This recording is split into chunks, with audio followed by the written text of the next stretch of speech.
আসসালামু আলাইকুম, সবাই কেমন আছেন? আমরা আল্লাহর রহমতে অনেক ভালো আছি। চলে আসলাম নতুন একটি ভিডিও নিয়ে। আজকের ভিডিওটি হচ্ছে ঈদ দাওয়াত ভিডিও। আর এইটা হচ্ছে আমার বড় ভাসুরের বাসায়। আমরা প্রতি বছরই ফ্যামিলি সবাই মিলে বড় ভাসুরের বাসায় হচ্ছে খাওয়া দাওয়া করি একসাথে ঈদের উপলক্ষে। তো এবারও করলাম। এখানে ভাবি খাওয়ার আগে যখন খাবারগুলো বেড়ে রাখছিল তখন আমি একটু শর্ট ভিডিও নিয়ে নিলাম। খাওয়ার সময় তো আসলে ভিডিও করা যায় না। এখানে ভাবি অনেক রকমের আইটেম রান্না করেছিল। তো খাওয়া দাওয়া শেষ করে আমরা এখন ডেজার্টের পর্বে চলে গেলাম। আর আমাদের খাওয়ার পরে একটা হামলা চলে বলতে গেলে ডেজার্টের উপরে। অনেক রকমের আইটেম থাকে আর কেক থাকলে তো আর কোনো কথা থাকে না, সবাই খুব পছন্দ করে।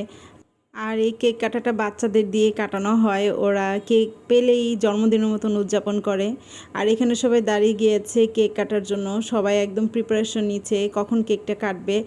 বাচ্চাদের আনন্দটাই হচ্ছে সবচেয়ে বড় আনন্দ আসলে।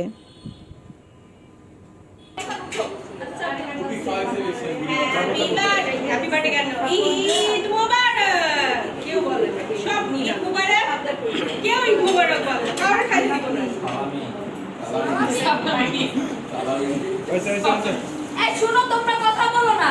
বড় হয়ে চাকরি বাকরি করে সালাম দাও না, তোমরা হয়ে থাকো। আর বাচ্চাদের সাথে আমরাও খুব মজা নিচ্ছিলাম। তো কেকের পর্ব শেষ করে, কাটাকাটির পর্ব শেষ করে এখন হচ্ছে সবার খাওয়ার পর্ব। এখানে আমি কাটছিলাম, বড় ভাবির বোন কাটছিল। আসলে এখানে অনেকগুলো ডেজার্ট ছিল, সবাই একদম হুমড়ি খেয়ে পড়লো, এটাই আসলে মজা। তো এখানে আমি কেটে কেটে আবার দিচ্ছিলাম সবাইকে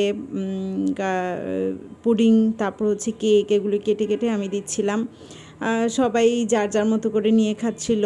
সব ডেজার্ট এখানে খুবই মজার ছিল, হাতে বানানোর কিছু ছিল, আর কেকটা তো বাহির থেকে নিয়ে আসা হয়েছিল, আর বাদ বাকি সব কিছু হাতে বানানো ছিল। বড় ভাবের একটি স্পেশাল ডেজার্ট থাকে, সেটা খুবই মজা ছিল।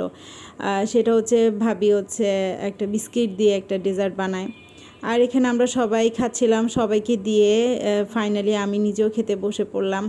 আর আমি একটার মধ্যে সব ডেজার্ট একসাথে নিয়ে খেতে বসে পড়লাম। সবারইটা ভালোই লাগে যখন সবাই একসাথে, পরিবারের সবাই মিলে দাওয়াতে যাই কোথাও, বা একসাথে যখন সবাই খাওয়া দাওয়া করি তখন খুব ভালো লাগে। আমার আজকের ভিডিওটি আপনাদের কাছে কেমন লাগলো সবাই কমেন্ট করে জানাবেন। আজকের মতো এই পর্যন্ত, সবাই ভালো থাকবেন, সুস্থ থাকবেন, আমাদের জন্য দোয়া করবেন। আল্লাহ হাফেজ, আসসালামু আলাইকুম।